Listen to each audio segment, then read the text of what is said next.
Today, I have the great pleasure of speaking with Sherry Walling from ZenFounder. She got a podcast, upcoming book, and it's all about mental health and making sure that as a business owner, you know what to do to take care of yourself. Enjoy my conversation with Sherry. Hello, and welcome to a new episode of the Business of Meeting podcast. And today, I'm absolutely delighted to speak with Sherry Walling. Sherry is an amazing person. She is an entrepreneur. She's married to an entrepreneur. She has this podcast called ZenFounder. She's advising a lot of entrepreneurs in terms of their mental health. She is absolutely stunning, as you're going to hear during this episode. Sherry, thank you so much for taking the time. So good to be with you. Thanks for having me. So you have been doing so many different things. You're launching a book called Touching the World to World. You have the 300th episode of your podcast, ZenFounder. I thought I was great with 100 episodes, but my goodness, it's only a third of what you've done. You're advising entrepreneurs. You are an entrepreneur. You're married to an entrepreneur. Before we get into all of this, what is your story? Oh my goodness, it's a long story, but my professional story is that I started as a clinical psychologist working in a pretty traditional environment. I worked with veterans at the VA hospital and really developed an area of expertise in treating trauma, post-traumatic stress disorder. And one of the things that I found really interesting about the folks that I worked with is that their traumas often had happened in the context of their job. And so a lot of what we talked about, among other things, but one theme was in working through one's relationship to one's job when the job is kind of hard on you. And that became an area of interest that I transferred to entrepreneurs.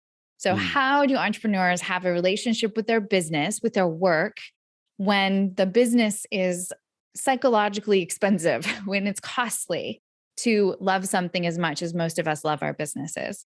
So I started as a clinical psychologist, as I mentioned, and then I married an entrepreneur in the software space. And so lots of entrepreneurs were in my living room all the time. And those were the people that I was spending time with and hanging out with. And at some point, it just made sense to think more about their mental health needs, because there wasn't a lot of conversation at that point around mental health and mental well-being like we have now. It's a little bit better now than it used to be. Right. Yeah, it was very taboo, right? Yeah. And so what was this transition for you to say, you know what, this is going to be my life. This is going to be my business. This is what I'm going to be doing. What was the tipping point that you say, you know what, I'm going on my own now? Yeah. There were two tipping points. The first one was in 2017 when Aaron Swartz died by suicide. So Aaron Swartz was the founder of Reddit, among other things. He was this brilliant young tech mind, and we lost him. The community lost him. So on this day, I found my husband crying in our office, and my husband is a double engineer, like not a crier, like just not somebody who I don't think I'd ever found him crying during the workday before. So I stumbled into this conversation with him about how so many brilliant young entrepreneurs were struggling so much. And I had that moment of like, I think I could be helpful here. Like, I think I could lend some skills and some insight into this particular community. So that was the beginning of it. And that started a podcast. It started a series of conference presentations and, open public conversation around mental health in the entrepreneurial community. But a few years later, my husband sold his company and we left California where we had been living and moved to Minneapolis. And so I left my traditional job. I was an academic, a professor, and then I ran a clinic. And so this transition in our life was one of these moments where I got to choose, am I going to replicate the kind of situation that I'd had before? Or am I going to be open to doing something new and different? And so that's when I started my company as it exists now, which is also called ZenFounder. And it, was this great leap into entrepreneurship after having worked very hard to develop the skills required to be successful in a very traditional hierarchical kind of workplace. That's awesome. And now, years later, you were talking about working with the VA and the Veterans Affairs. And I've read so much about it. I've read about the PTSD, obviously, and my family and some of the trauma that we've been through and the shooting at the school and everything. But also looking at the trauma at the workplace that people have because of mobbing, because stress. Do you see any similarities? And then I have a second follow-up question in terms of treatment. Do you see any similarities in what you do today and what you were doing with veterans? Oh, a lot. The similarities are that in that work and in the work I do now, in both situations, I work with people who are really highly motivated, really driven, want to do things in life, want to establish themselves, want to make things. So there's sort of a personality type, which is actually pretty similar. When I was working with veterans, I was often working with officers and folks who had been career military. And so these are people who are climbing ladders and chasing down goals. So the personality type is very similar. I also think trauma lives in the body in a pretty consistent way. So when the body is experiencing an overwhelming amount of stress, trauma that's related to combat looks physiologically pretty similar to trauma that's related to a sexual assault or a shooting incident. And so the ways in which I invite people to integrate their body and their mind and their heart into their own pursuit of health is a very similar conversation. Interesting. And you see that also with entrepreneurs and business owners. Yeah, it's all on the spectrum. So if you think about PTSD trauma as like really one end of the spectrum where there's been life threat that has really overwhelmed the system. And then you see a system on the other end of the spectrum that's in homeostasis or in calm, in a relaxed state. The stress of entrepreneurship is somewhere in the middle, right? I wouldn't call workplace stress trauma in most situations, right? That's the difference between stress and trauma, is that the body is not yet quite overwhelmed. But we're on the way there. We're at least a point on the continuum when I'm working with entrepreneurs who are all in and all consumed, deeply motivated. They've sort of put all the money on the table. And there is real threat that they experience when they risk so much with the possibility of losing their livelihood. I mean, that's highly stressful. In some situations, maybe traumatic, but it's certainly all related. Thank you. And my follow-up question is that I discovered some years ago by somebody giving a off-record conference what was going on, how to treat PTSD, and talking about MDMA and all those the psychedelic and everything. It was something that I had no knowledge of. Yeah. And it's like, when you're buying a red car, suddenly you see all the red cars on the highway. And now it seems to me that a lot of people somehow are doing something with that. What is exactly going on there? Because when I hear that with 1 or 2 session, PTSD can be cured in some people, but when I hear also all this movement about legalizing some of the psychedelic, combined with meditation, combined with being aware of your own mind and body, what's your take on it, and what should business owners, especially in the meetings and event industry, where I don't know why we're always proud to be in the top 5 most stressing job every year, which is, I think it's sometimes cuckoo. But what should we learn from that, and what is available today? So there's a lot to be said in this conversation, specifically about the use of psychedelics as it relates to mental health. And I actually have another podcast called Mind Curious, which addresses this topic. Okay, I didn't know that. Yeah. So it's a partnership with our mutual friend, Kelsey Ramsden, You know what? who Yeah, runs a I company should called definitely Mindsphere. interview Kelsey as well. Yeah. So sorry, go Yeah. ahead. No. So anyway, if people want a little bit more of a deep dive into the conversation, then Mind Curious is a great resource. So to speak specifically to trauma, since that's the beginning of our conversation here, we are seeing tremendous promise in the use of MDMA to treat PTSD. And MDMA is this sometimes called on the streets called ecstasy. What it does chemically is it inhibits or diminishes the activity of the amygdala, which is the fear center of the brain, and then also kind of floods the system with oxytocin, which is a neurochemical in the brain that helps create a sense of connection and belonging, and serotonin, which is another chemical that helps sort of experience of elevated mood or pleasure. So when someone is using MDMA as a treatment for PTSD, there is a protocol that is being tested, and it's in the final phase of FDA approval in the US to Wow. be legalized as a treatment for PTSD. So there are 3 phases in that process. We're in phase 3 at the very end, and it's very likely that we will see MDMA assisted psychotherapy approved as a legal treatment for PTSD within the next year to 18 months. Oh, wow.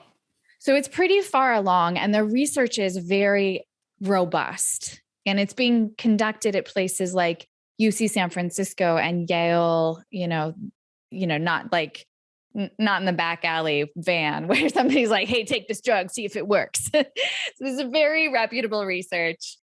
And the protocol involved usually 3 medicine sessions interspersed with psychotherapy sessions. So all told, it's about a 4-month protocol. It's not one and done.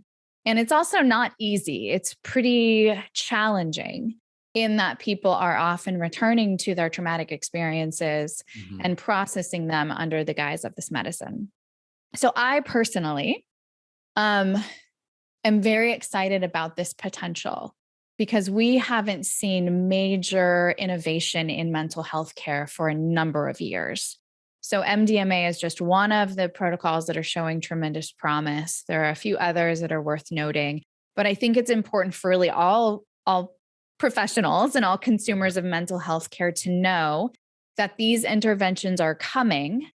They, from a therapeutic perspective, should be administered just like you would go to therapy, right? With somebody who's credentialed and trained. And we want to distinguish between the use of these substances for therapeutic clinical purposes to treat an illness or to treat a problem versus recreational use. And I make no judgment on people who are using these recreationally. They have a long tradition of recreational use. That's just a different sort of conversation than the one we're having about treatment. Right. Interesting. That's very promising. And I'm thinking about, of course, we're talking first about business owners, but I'm thinking about all the veterans and those who have suffered for that after serving the country. So that's very promising. Now, if we go a little bit backwards and say, okay, without going into taking any type of substance and going back on the daily life of business owners, where you have the stress to have the roller coaster of the entrepreneurial life. What should one think about in terms of mental health, in terms of balance? What are your recommendations in terms of maybe routine or advice for that? Yeah. So one of the challenges of being an entrepreneur is that you're always on, right? And let's be honest, if you're not actively working, you're often thinking about work. Yeah. And so if we think about your brain as an organ, as the source of your mental health and mental well-being, when we are overworking, we're basically using the same set of neurons over and over. Like we're traveling the same path all the time. And when we think about brain health and think about burnout prevention, I often talk about how do we diversify the parts of your brain that you're using, which means adding things to your life like play, like exercise, like meditation, that are using different neurological circuitry so we don't overly exhaust those parts of the brain. So that's, I think, what a basic mental health regimen is actually just some diversification. Throw in some meditation, a long walk, some time with friends, and a little bit of playtime. And that helps your brain to not be unbalanced, not be over-focused on one set of cells.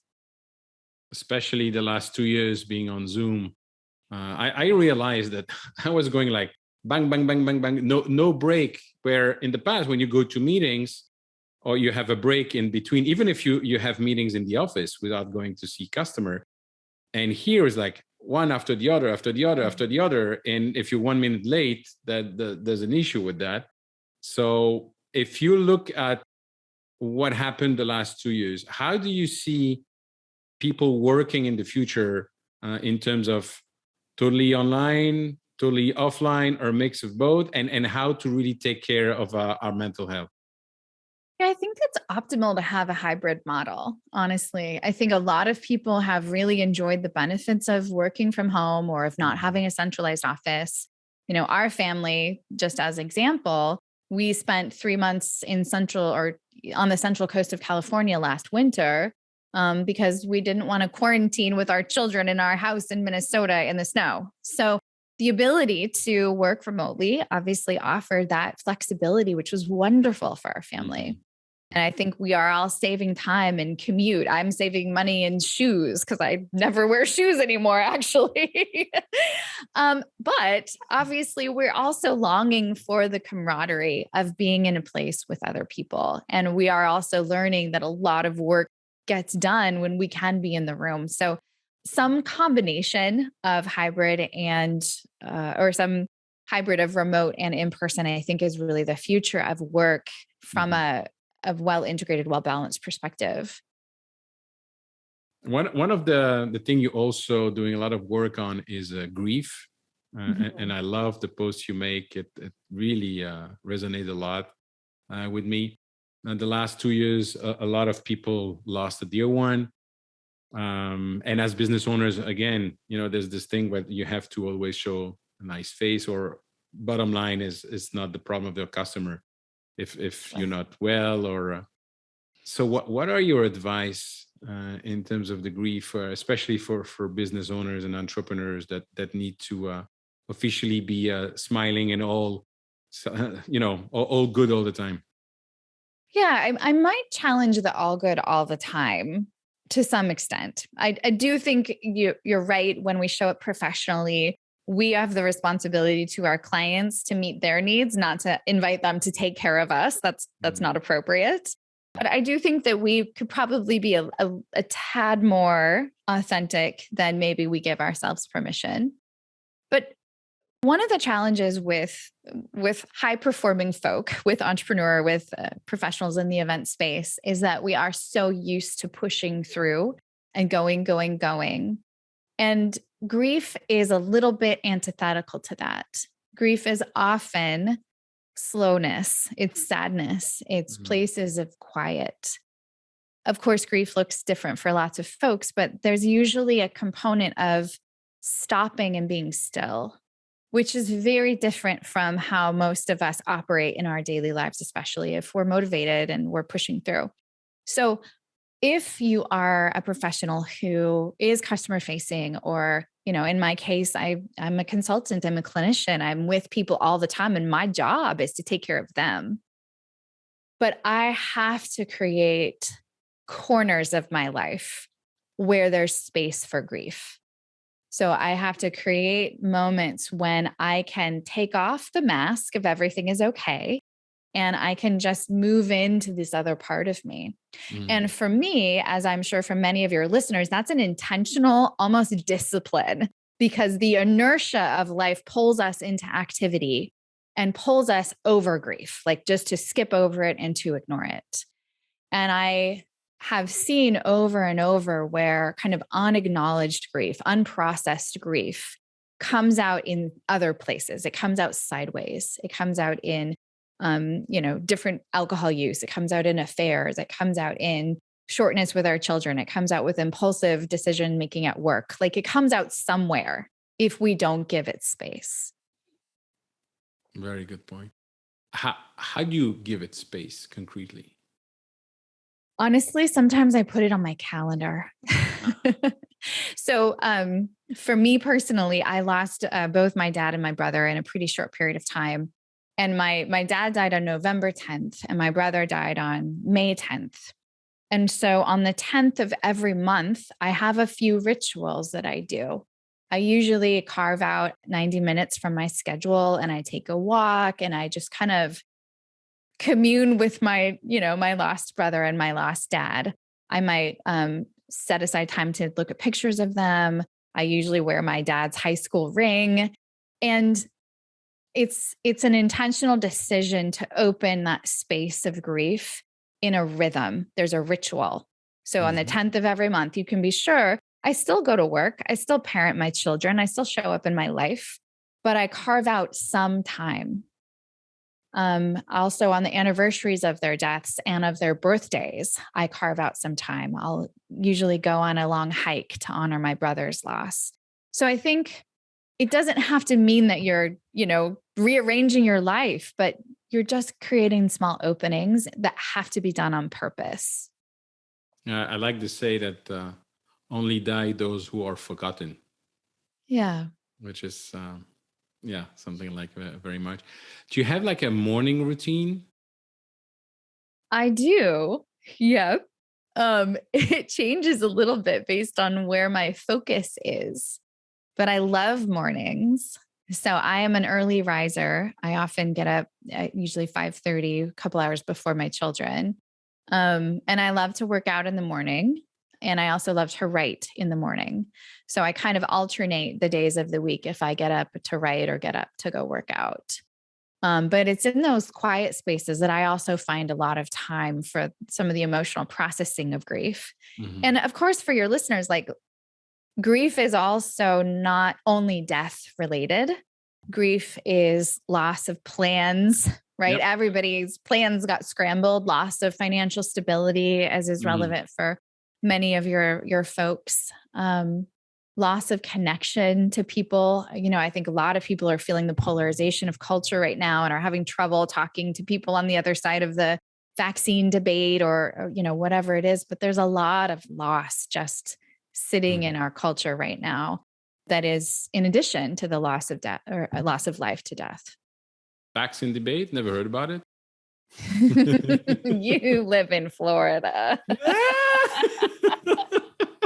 Where COVID doesn't exist, by the way. I was in Fort Lauderdale a couple of months ago and I was like, wow, this is business as usual. Yeah, and we don't have snow as well. Yep. So you're looking at now your life. You're an entrepreneur. You are living with your husband, who's also an entrepreneur. There's a lot of pressure around the house. You have the children.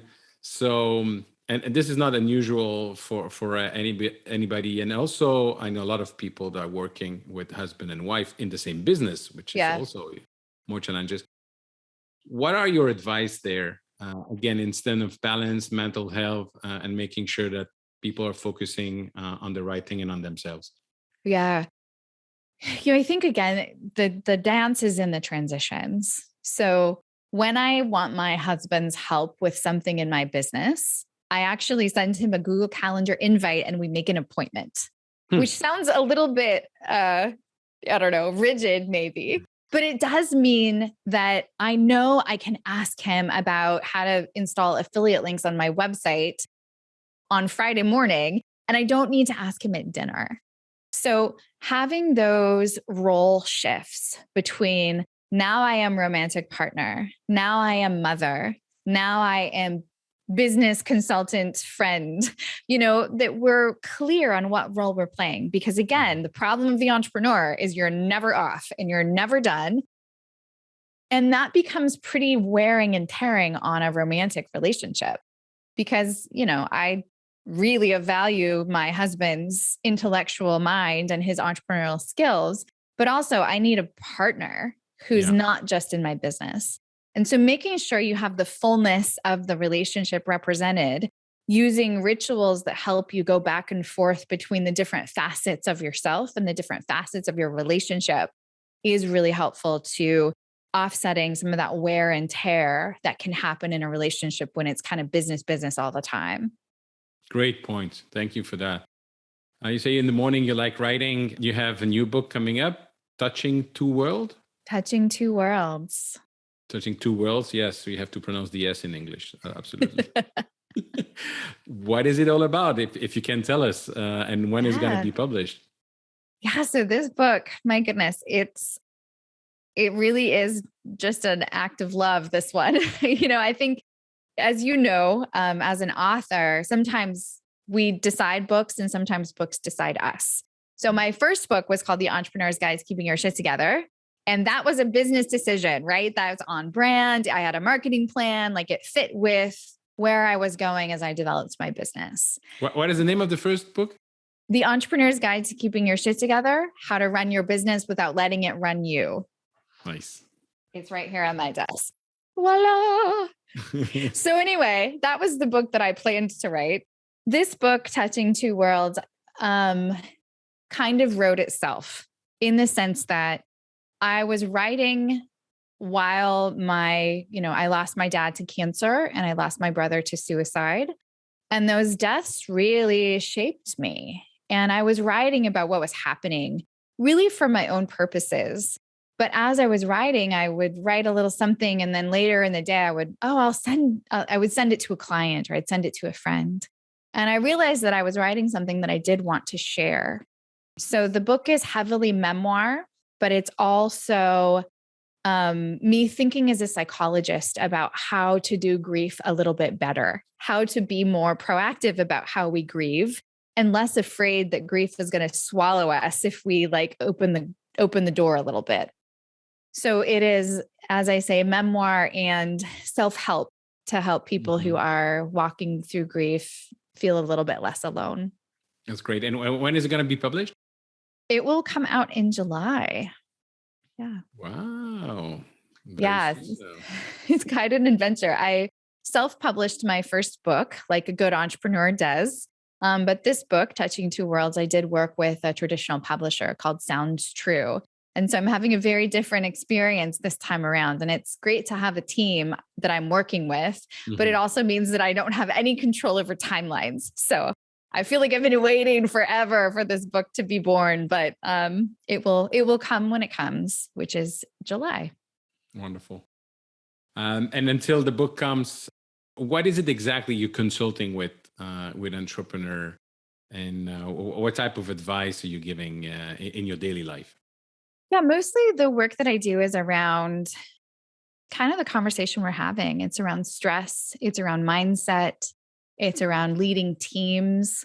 It's around managing your life and your business. So I really get to be kind of the trusted confidant for entrepreneurs who often don't have a trusted confidant, right? If they're the leader of their company, then it's not like they can go to someone on their team and be like, I'm just really feeling sad today. That often doesn't happen, to your earlier point of needing to keep on that happy face. And so entrepreneurs need a safe place to talk through the harder parts of their lives. And, that's what I do. That's who I am. Awesome. Sherry, thank you so much for taking the time, sharing all those great insights. How do people get in touch with you?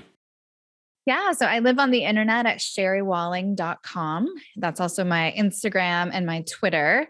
And then the name of my company and my podcast is ZenFounder. So that's another Googleable thing that will lead to information about me and what I'm working on. And the second podcast you have with Kelsey is called? That's called Mind Curious. Mind Curious. Wonderful. Great. Thank you so much for your time. Good luck with the book. And I look forward to seeing you live somewhere in 2022. Amazing. Thanks, Eric. Thank you very much, Sherry, for sharing your experience with us, and good luck with your upcoming book, Touching Two Worlds. Ladies and gentlemen, if you want to get in touch with me, please go on LinkedIn or join my Facebook group, www.evenbusinessformula.com/group.